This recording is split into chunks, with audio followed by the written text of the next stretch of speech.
ये समय रात के 10 बजे का था। गांव की हर गली सुनसान पड़ी थी। सभी अपने अपने घरों में आराम से सो रहे थे। दूर दूर तक घने अंधेरे और हल्के से कोहरे के अलावा कुछ नजर नहीं आ रहा था। इसी गांव के एक घर में एक दुल्हन सेज पर बैठी हुई थी। जैसे ही उसका पति अंदर आया, उसके चेहरे पर मुस्कान छलक आई और दरवाजा खट से बंद हो गया। कुछ देर शांति बनी रही और दरवाजे को खोलते हुए उसका पति वापस कमरे से बाहर निकला। उसके हाथ में दुल्हन की कटी हुई चोटी थी। उसे हाथ में थमे वो घर से निकल गया। सुनसान से रास्ते पर होते हुए वो एक बरगद के पेड़ के पास पहुंचा। उसने चोटी को हाथों में ऊपर उठाया और मुंह ही मुंह में कोई मंत्र पढ़ने लगा। कुछ देर बाद लंबे नाखूनों वाला एक हाथ ऊपर से आया और चोटी को लेकर चला गया। उसके ठीक बाद ही वो आदमी बिजली की रफ्तार से वहां से निकल गया। सुमित और मेघना कॉलेज से ही एक दूसरे को पसंद करने लगे थे। अब सुमित मेघना को अपने साथ अपने गांव लेकर आया और अपने पेरेंट्स से उसको मिलवाया। बेटा, तुम्हारे पापा क्या करते हैं? मम्मी, इसके पेरेंट्स नहीं हैं। ये बचपन से ही अनाथालय में रही है। ये सुनकर सुमित के मम्मी पापा उसको हमदर्दी भरी निगाहों से देखने लगे। अगर आपको लगता है कि मैं सुमित के लायक नहीं हूँ तो आप बेझिझक बता सकते हैं। नहीं नहीं बेटा, तुम बहुत अच्छी हो, ऐसा नहीं सोचते। तुम लोग बेफिक्र हो जाओ, हम अगले महीने ही तुमको दिल्ली में एक घर दिलवा देंगे और शादी करवा देंगे। लेकिन पापा, मेघना शुरू से ही माँ बाप के प्यार के लिए तरसी है। ये यहाँ रहेगी तभी तो फैमिली का प्यार इसको मिलेगा। ये सुनकर पल्लवी और राघव एक दूसरे का मुंह देखने लगे। बेटा, हम नहीं चाहते कि तुम्हारी शादी इस गांव में हो। तभी राघव ने पल्लवी का हाथ दबाकर उसको चुप करा दिया। एक दिन सुमित मेघना को गांव घुमाने ले गया।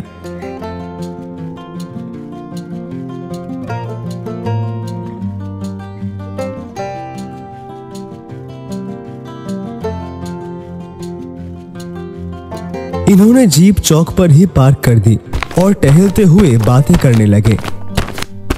सुमित, मुझे यहाँ आकर बहुत अच्छा लग रहा है। बचपन से सिर्फ शहर ही देखा था।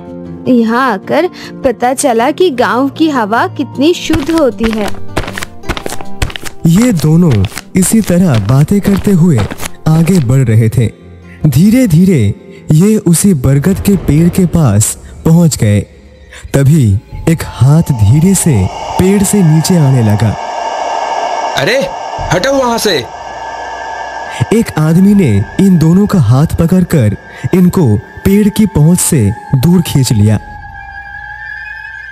अरे क्या कर रहे हैं आप? पागल हैं क्या?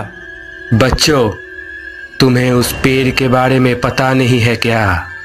उस पेड़ पर चित्रलेखा विराजमान है। आदमी इन्हें कुछ बताता इससे पहले ही राघव वहां पर आ पहुंचा।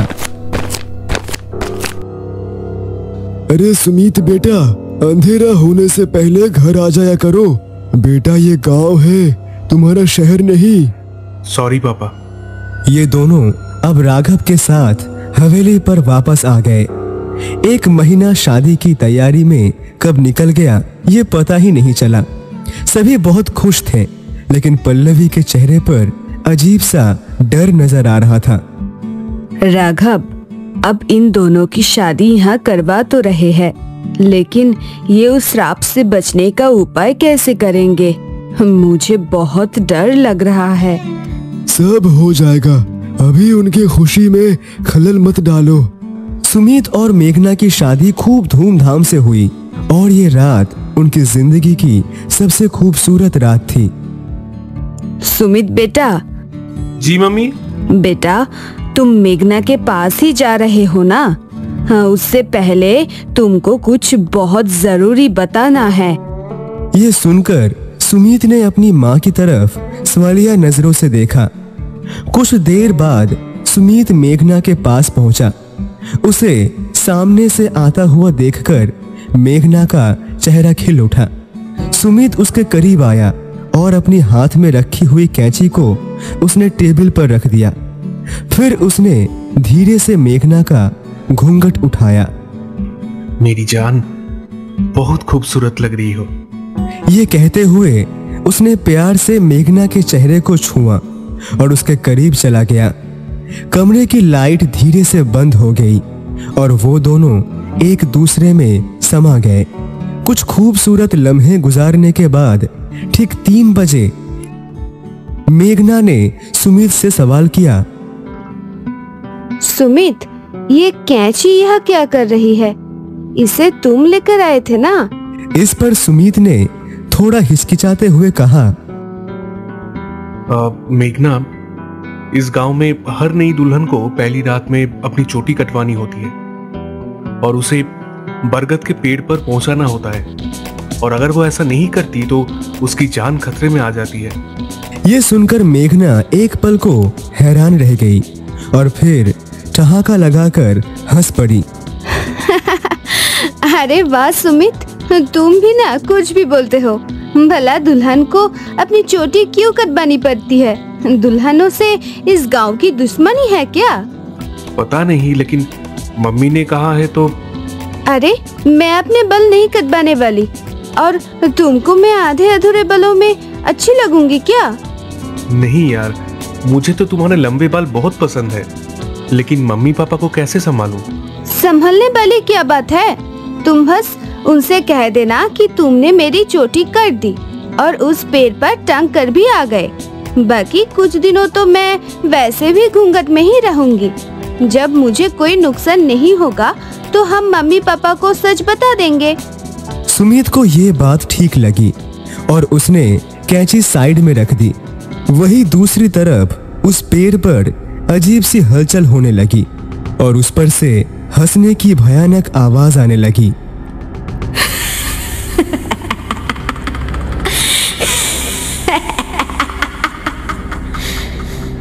अगली सुबह सुमित ने पल्लवी को कैंची देते हुए कहा, लो माँ, आपने जो बताया था मैंने वो कर दिया।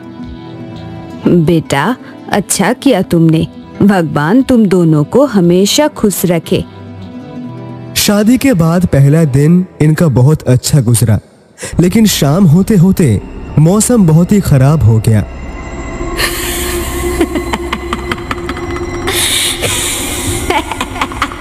उस पेड़ से एक लाल साड़ी वाली लड़की नीचे उतरी और छन छन करती हुई आगे बढ़ गई।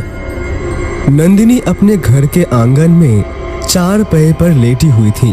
तभी उसको सामने से किसी का अक्ष आता नजर आया। कौन है वहाँ? वो 4 पैर से उठ खड़ी हुई। तभी वो लड़की उसके ठीक सामने आकर खड़ी हो गई। उसका चेहरा बहुत ही भयानक था। नीली चमड़ी, आंखें लाल लाल अंगारों के जैसी चमक रही थी। उसने नंदिनी के बाल पकड़ लिए और उसकी चीख दूर तक गूंज कर रह गई।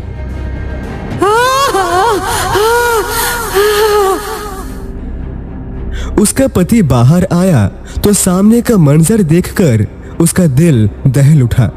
उसकी पत्नी जमीन पर मरी पड़ी थी और उसके सर पर एक भी बाल नहीं था। खून इस कदर बह रहा था कि जैसे एक एक बाल उसके सर से नोच लिया गया हो। सुबह होते होते गांव के लोग उसके घर के आसपास जमा होने लगे। उन्होंने पाया कि नंदिनी और उसके एक पड़ोसन दोनों ही खौफनाक मौत की नींद सोई हुई है। ये तो चित्रलेखा का काम है। इस तरह से वही किसी को मार सकती है। राघव, कल तुम्हारे बेटे की शादी हुई थी। क्या तुमने अपनी बहू की चोटी काटकर उसको बरगद वाले पेड़ पर नहीं पहुंचाया? ये सुनकर राघव ने सुमित की तरफ देखा। सुमित बेटा, तुम बहू के चोटी काटकर ले गए थे ना? जी जी पापा जी, मैं ले गया था। नहीं, तुम झूठ बोल रहे हो। अगर तुम ऐसा करते तो चित्रलेखा उस पेड़ से आजाद नहीं होती और ना ही रमेश की बीबी और नंदिनी की जान लेती। सुमित बेटा, तुम सच बताओ, क्या तुमने सच में ऐसा किया था? नहीं पापा, मैंने मेरी चोटी कटवाने से मना कर दिया था, इसीलिए इन्होंने आपसे झूठ बोला। हे भगवान, हे भगवान, ये तुमने क्या कर दिया? गांव की 2 स्त्रियां मर चुकी हैं और अब तुम्हारी जान भी खतरे में है। ये सब हो क्या रहा है? आप लोग पहेलियां क्यों बुझा रहे हैं? ये बात 15 साल पहले की है। हमारे गांव में चित्रलेखा नाम की एक लड़की ब्याह कर आई थी। चित्रलेखा जहां दिखने में बहुत आकर्षित थी, वही उसके बाल भी बहुत लंबे और खूबसूरत थे। पूरे गांव में किसी भी लड़की के बाल इतने लंबे नहीं थे जितने उसके थे, और उनके अंदर से गजब की खुशबू आती थी। उसके आने से पहले ही गांव में एक महामारी फैली थी, जिससे हर लड़की 18 वर्ष की होने के बाद गंजी होने लगती थी और कुछ ही दिनों में मर जाती थी। लेकिन चित्रलेखा के आने से एक बहुत ही अजीब बात हुई। एक लड़की जब 18 वर्ष की हुई तो उसकी तबीयत खराब होने लगी और बाल झड़ने लगे। जब चित्रलेखा को इस बात का पता चला तो वो उसके घर पहुंची। तुम्हें कुछ नहीं होगा, तुम ठीक हो जाओगी। तुमको बस कुछ देर के लिए मेरे बालों की खुशबू लेनी है। ये सुनकर गांव के सभी लोग हैरान थे, लेकिन लड़की बहुत दर्द में थी, इसीलिए उसने चित्रलेखा की बात मान ली और उसके बालों को कुछ देर तक सूंघती रही। उसके बालों की खुशबू लेते ही उस लड़की की तबीयत ठीक हो गई और वो अच्छा महसूस करने लगी। उसके बाल भी एकदम काले और घने हो गए। ये एक बहुत बड़ा चमत्कार था और इससे चित्रलेखा पूरे गांव में मशहूर हो गई। अब जब भी कोई लड़की 18 वर्ष की होती या नई दुल्हन आती तो वो लोग चित्रलेखा के पास ही आते, लेकिन उसके शराबी पति को उसकी ये शोहरत बर्दाश्त नहीं हुई। एक दिन उसने चित्रलेखा को बहुत ही बुरी तरह से पीटा। चित्रलेखा की चीखें दूर दूर तक जा रही थी, लेकिन गांव के किसी भी आदमी ने उसके पास जाकर उसे बचाने की कोशिश तक नहीं की। और तभी उस शराबी ने कैंची से उसकी चोटी काट डाली। ये आपने क्या किया? चित्रलेखा को उसके बाद बुखार आने लगा और वो बीमार पड़ गई, जैसे कि उसकी चोटी में ही उसकी जान बसी थी। कुछ ही दिन में वो मर गई और गांव के लोग परेशान हो उठे। चित्रलेखा को गांव वालों पर बहुत गुस्सा था कि उसके चीखने की आवाज सुनने के बाद भी कोई उसकी मदद के लिए आगे नहीं आया। मरने के बाद वो चुड़ैल बनकर वापस आई और जिस भी स्त्री के बाल लंबे होते वो उसके बालों को नोचकर उसे मार डालती। गांव के लोग इससे बहुत परेशान थे। तब उन्होंने एक तांत्रिक को बुलाया। उन्होंने बड़ी मुश्किल से चित्रलेखा को काबू करके उस बरगद के पेड़ के साथ बंधित कर दिया। ये इस पेड़ से अलग नहीं हो सकती, लेकिन इसका प्राण जो इसने लिया था कि ये किसी भी लंबे बाल वाली स्त्री को इस गांव में जिंदा नहीं छोड़ेगी, उसको पूरा करने की शक्ति ये रखती है। इसका उपाय ये है कि इस गांव के हर एक लड़की को अपने बाल लंबे होते ही उसकी चोटी काटकर यहाँ इस पेड़ तक लेकर आनी होगी। और अगर कोई भी स्त्री शादी करके इस गांव में आती है तो उसे भी अपनी चोटी पहली रात में ही काटकर इसे सौंपनी होगी, वरना ये पेड़ से आजाद हो जाएगी और पूरे गांव की मुसीबत आ जाएगी। ये सुनकर सुमित और मेघना हैरान रह गए। इसका मतलब वो मुझे भी मार देगी? नहीं मेघना, मैं तुमको कुछ नहीं होने दूंगा। रात के ठीक 8 बजते ही मौसम बिगड़ना शुरू हो गया था। मेघना अपने कमरे में बैठी हुई थी और उसके सास ससुर उसके पास ही थे, लेकिन सुमित का कुछ भी पता नहीं था। तभी पनजेब की छन-छन उनके कानों से टकराने लगी और धम से दरवाजा खुल गया। चित्रलेखा ने आंखों में गुस्सा लिए हुए मेघना की तरफ कदम बढ़ाया। चित्रलेखा मेघना की तरफ बढ़ी, तभी राघव और पल्लवी ने उसको पकड़ लिया। छोड़ दो हमारे बहू को, इसमें इसकी कोई गलती नहीं है। चित्रलेखा ने एक एक पंजा मारकर दोनों को बेहोश कर दिया और फिर मेघना के बाल पकड़ वो मेघना को बालों के बाल घसीटकर उसी पेड़ के पास ले जाने लगी। मेघना खुद को छुड़ाने की कोशिश कर रही थी लेकिन नाकाम हो रही थी। वो पेड़ के पास पहुंचने ही वाली थी कि तभी सभी गांव के लोग हाथों को जोड़े उसके सामने आ गए। चित्रलेखा, हमसे बहुत बड़ी गलती हुई थी कि हमने उस रात तुम्हारी मदद नहीं की। हमें माफ करो और इस श्राप को खत्म करो। मैं किसी को माफ नहीं करूंगी, ये श्राप हमेशा चलता रहेगा।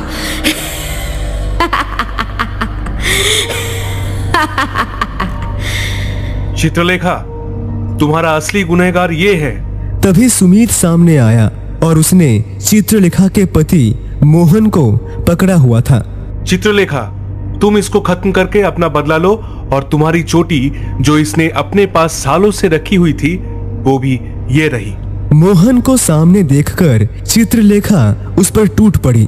उसने मोहन की गर्दन पकड़कर उसको पूरी पीछे तक घुमा दिया और खून की धारें उससे छूटने लगी और ऐसे ही कुछ देर तक तड़पने के बाद मोहन की मौत हो गई। ये लो चित्रलेखा, तुम्हारी चोटी। चित्रलेखा ने अपनी चोटी को हाथ में लिया और अपने बालों में लगा ली। उसके बाल फिर से लंबा हो गया और वो मुस्कुराने लगी। उसके ठीक बाद ही वो हवा में गायब हो गई। सुमित! मेघना भागकर सुमित के गले लग गई और सभी गांव वाले भी उन्हें देखकर खुश हुए क्योंकि सुमित ने वर्षों पुराने श्राप को बड़ी आसानी से खत्म कर दिया था।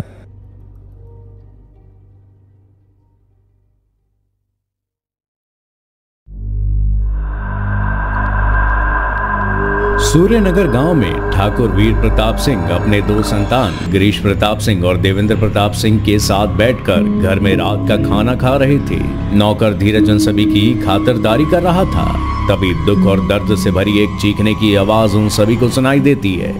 ठाकुर साहब, दरवाजा खोलिए ठाकुर साहब। कोई एक लड़की बार बार दरवाजा खोलने को कह रही थी। ठाकुर साहब ने धीरज को दरवाजा खोलने को कहा। धीरज ने जैसे दरवाजा खोला, एक कम उम्र की बहुत ही सुंदर लड़की अंदर घुस आई और ठाकुर साहब से आकर बोली, ठाकुर साहब, मेरा नाम नंदिनी है, मुझे क्षमा कीजिएगा, मैं इस तरह अंदर चली आई, लेकिन मेरे पास इसके अलावा और कोई रास्ता नहीं था। ठीक है, कहो इस तरह आने का क्या कारण है? ये बात सुनते ही नंदिनी देवेंद्र की ओर उंगली उठाकर बोली, मैं यहाँ क्यों आई हूँ इसका जवाब तो आपके बड़े बेटे देवेंद्र के ही पास है। ठाकुर साहब ने देवेंद्र की ओर देखा और कहा, देवेंद्र, क्या कर रही है ये लड़की? देवेंद्र अपनी कुर्सी से उठकर लड़की की तरफ जाकर गुस्से से बोला, तुम्हें इस तरह नहीं आना चाहिए था, अब जाओ यहाँ से, तुमसे मैं कल मिलता हूँ, अभी जाओ तुम यहाँ से। नहीं, मैं आज आपका सारा सच ठाकुर साहब को कहने के लिए यहाँ आई हूँ। ये बात सुनकर ठाकुर साहब और गिरीश दोनों ही अपनी कुर्सी से उठ गए और नंदिनी के पास आकर कहा, सुनो लड़की, जोर से बात करना मुझे बिल्कुल पसंद नहीं, तुम्हारे साथ क्या हुआ शांत होकर बताओ मुझे। ठाकुर साहब, आपके बड़े बेटे देवेंद्र के साथ पिछले 2 साल से मेरा रिश्ता है और आज जब मैंने इनको हमारी शादी की बात आपसे करने को कहा तो इन्होंने मुझसे ना कह दिया और कहा आप मेरे जैसी नीच जात वाली लड़की के साथ आपके बेटे की शादी कभी नहीं करवाएंगे। ये बात सुनते ही ठाकुर देवेंद्र के गाल पर जोर से चाटा मारते हैं और लड़की से कहते हैं, देखो, अगर मेरे बेटे के साथ तुम्हारा 2 वर्ष से मिलना जुलना है तो तुम्हारे साथ ही मेरे बेटे की शादी होगी। ये बात सुनते ही उनके दोनों बेटे बहुत हैरान हो गए और नंदिनी को बहुत अच्छा लगा। देखो, हमारे नियम अनुसार होने वाले वर और वधू पूर्णिमा की रात को नाग देवी के पास जाकर आशीर्वाद लेते हैं और आज से 2 दिन बाद पूर्णिमा है और ये 2 दिन तुम हमारे घर पर अतिथि बनकर रहोगी। ये सुनकर नंदिनी बहुत खुश हो जाती है और ठाकुर साहब की प्रशंसा करने लगी। ठाकुर साहब ने उसे रहने के लिए कमरा दिया। 2 दिन बाद रात 12 बजे देवेंद्र नंदिनी को जीप पर बैठाकर नाग देवी के पास लेकर गया। इसके बाद जीप से उतरकर मंदिर के पीछे के रास्ते पर चलना शुरू किया। अरे मंदिर तो सामने है, तो आप मुझे पीछे के रास्ते से कहाँ ले जा रहे हैं? इस जगह के बारे में मैंने सुना है, यहाँ बहुत सारे सांप हैं। हाँ हाँ नंदिनी, तुम भी बहुत सीधी हो और हम तो नाग देवी के पास ही आशीर्वाद लेने के लिए जा रहे हैं, तो सांप जहाँ हैं हमें तो वहाँ जाना ही होगा। लेकिन हम पहचानेंगे कैसे उनको? हम उन्हें मन से बुलाएंगे।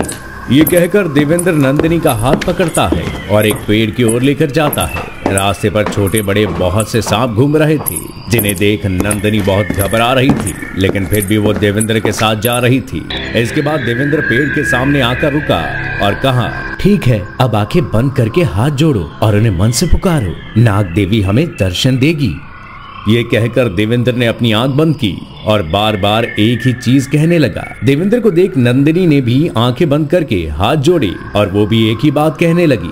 देवेंद्र आंख खोलकर देखता है कि नंदिनी पूजा में मग्न है। देवेंद्र इधर उधर देखता है और एक बड़ा पत्थर उठा के नंदिनी के सर पर मार देता है।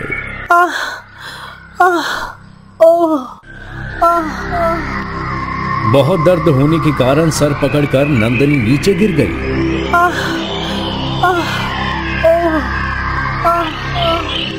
बहुत मन था ना ठाकुर घराने में शादी करने का, आप यहाँ बैठे बैठे अपनी आखिरी सांसें ले।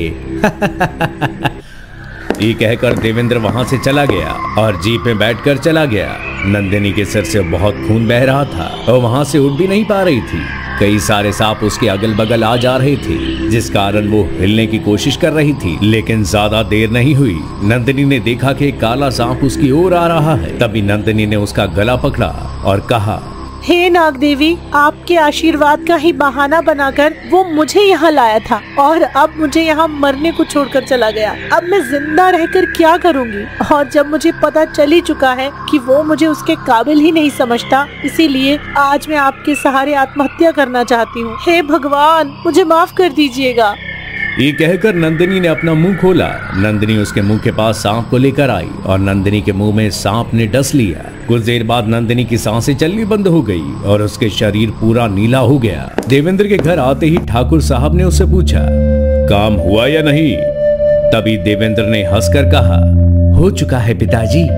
ये सुनकर ठाकुर साहब बहुत खुश होते हैं और देवेंद्र अपने कमरे में चला गया। घड़ी में 8 बज रहे थे। ठाकुर साहब गिरीश के साथ बैठे हुए थे। तभी कोई दरवाजे पर आकर आवाज करने लगा, धीरज देखो कौन आया है। धीरज के दरवाजा खोलते ही ठाकुर साहब और गिरीश अपनी कुर्सी से उठ गए। सामने देवेंद्र नंदिनी के साथ खड़ा हुआ है और दोनों के गले में शादी की माला। अरे ये सब क्या? इस लड़की को शादी करके घर पे ले आए हो? तुमने तो कहा था ये लड़की। कहते कहते ठाकुर चुप हो गए और नंदिनी ने हंसकर कहा, ठाकुर साहब आप चुप क्यों हो गए? कहिए ना, बात को खत्म कीजिए। आप ही चाहते थे हमारी शादी हो जाए, फिर आपको देखकर ऐसा क्यों लग रहा है? इसके बाद ठाकुर साहब कुछ भी नहीं कर पाए। गुस्से में वो अपने कमरे में चले गए और देवेंद्र बहुत डरा हुआ था और चुपचाप नंदिनी के बगल में खड़ा हुआ था।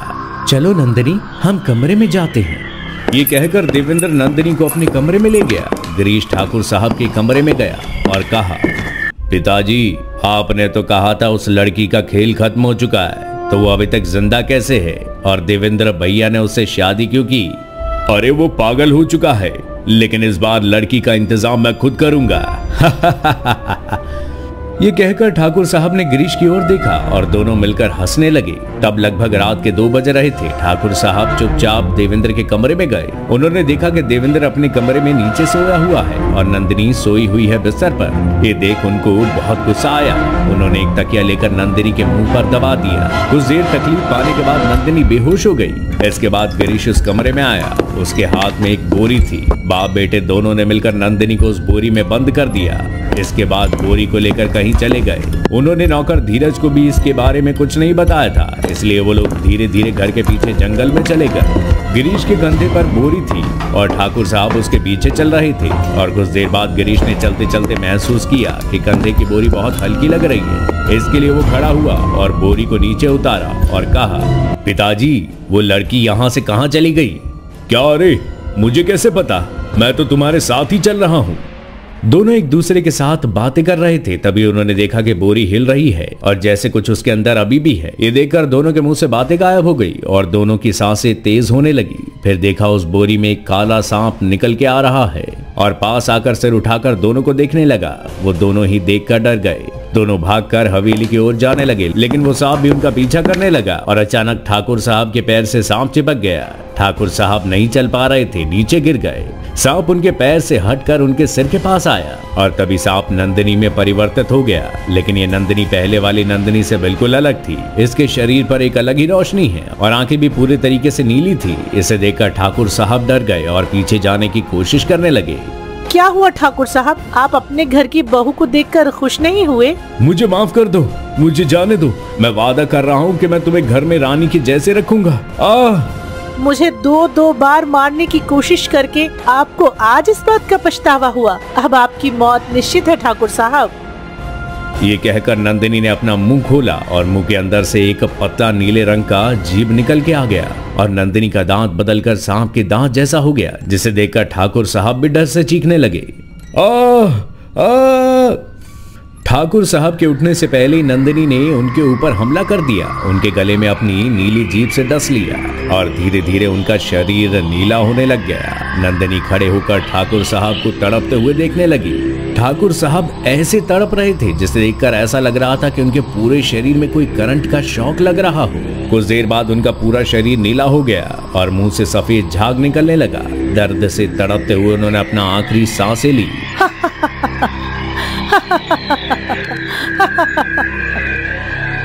जो नंदिनी 2 दिन पहले मर गई थी, वो कैसे ठाकुर साहब के लाश के सामने हंस रही है? ये कैसे संभव है? ये जानने के लिए हमें फ्लैशबैक में जाना होगा। उस पूर्णिमा की रात में देवेंद्र नंदिनी को छोड़कर चला गया था, लेकिन जो झूठ कहकर देवेंद्र ने नंदिनी को यहाँ लाया था, वो आशीर्वाद सच में ही नंदिनी को मिल चुका था। नंदिनी जिस सांप के डसने की वजह से मरने वाली थी, वो एक नाग देवी थी। जिस समय नाग देवी नंदिनी को डस रही थी, उसी समय वो आशीर्वाद में बदल गया और नंदिनी नागिन रूप में बदल गई और उसका पुनर्जन्म हो गया। 2 दिन बाद देवेंद्र जब अपने घर जा रहा था, तभी उसे महसूस हुआ उसके पैर में एक सांप है। उसने डर से ब्रेक लगाकर गाड़ी को रोक दिया। सांप फिर पैर से हटकर उसके बगल वाली सीट पर आकर बैठा और कुछ देर में ही उसने नंदिनी का रूप ले लिया, जो देख देवेंद्र बहुत डरा और कांपने लगा। तुम एक नागिन हो? तुम तो मुझे मरने के लिए ही वहाँ छोड़कर चले आए थे ना? लेकिन वहाँ भगवान शिव का मंदिर था और वो कभी भी ऐसा पाप स्वीकार ही नहीं करते। तुम जैसे सांपों के बीच मुझे छोड़कर चले आए थे, वही मेरे लिए आशीर्वाद बन गए। मुझे माफ कर दो, मुझे माफ कर दो। मैं वादा करता हूँ तुम जो कहोगी वैसा करूँगा। तुम्हें मैं और मारने की कोशिश नहीं करूँगा। तुम मुझे क्या मारोगे? अगर मैं चाहूँ तो इसी समय तुम्हें मार सकती हूँ, लेकिन पहले मैं तुम्हें नहीं बल्कि उस इंसान को मारना चाहती हूँ जो अगर चाहता तो हमारा रिश्ता अच्छा हो सकता था। इसके बाद नंदिनी ने उससे कहा देवेंद्र उसे पत्नी के रूप में घर ले जाए और ये बात कोई भी ना जान पाए। देवेंद्र ने वैसा ही किया और उसे घर ले आया। जब गिरीश और ठाकुर साहब नंदिनी को बोरी में ले जा रहे थे, तब देवेंद्र जागा हुआ था, लेकिन नंदिनी के डर से वो कुछ नहीं बोल पाया। नंदिनी ने अपना बदला ले लिया था, लेकिन उसने देवेंद्र के लिए क्या सोच रखा था, ये उसे ही पता था। एक तरफ मरकर पड़े हुए थे ठाकुर साहब और दूसरी तरफ गिरीश अपनी जान बचाने के लिए भाग रहा था। नंदिनी ने फिर से सांप का रूप लिया और महल की तरफ जाने लगी। देवेंद्र तब कमरे में बैठकर डर से कांप रहा था और नंदिनी ना आए ऐसी दुआ भी कर रहा था। तभी कमरे का दरवाजा खुला और गिरीश थका हुआ सा देवेंद्र के पास आया। भैया मुझे बचाओ, मुझे बचाओ, वो नंदिनी मुझे मार देगी। ओह ओह। बात खत्म होते होते ही उन्होंने देखा कि खिड़की से एक सांप आ रहा है, जिसे देख गिरीश ने देवेंद्र को पकड़ लिया और दोनों भाई डर से कांप रहे थे। सांप ने तभी नंदिनी का रूप ले लिया और अपनी नीली जीभ निकाल के गिरीश की तरफ आने लगा। क्या हुआ गिरीश? जब मैं इस घर में पहली बार आई थी तब तो तुम मुझे सिर्फ देखे ही जा रहे थे। ये कहते ही गिरीश के ऊपर वो चढ़ गई और पकड़ के बोली, क्या मुझे देखकर आज तुम्हें अच्छा नहीं लग रहा है? ये कहती नंदिनी ने अपनी नीली जीभ निकाल के गिरीश के कंधे पर डस लेती है। तड़पते हुए गिरीश के मुंह से भी झाग निकलने लगा। गिरीश का शरीर भी नीला हो गया और वो धरती को छोड़कर चला गया। नंदिनी जोर जोर से हंसने लगी। अरे तुम डर क्यों रहे हो देवेंद्र? तुम तो मेरे खास इंसान हो। तुम्हारे लिए तो मैंने इससे भी कुछ अच्छा सोच के रखा है।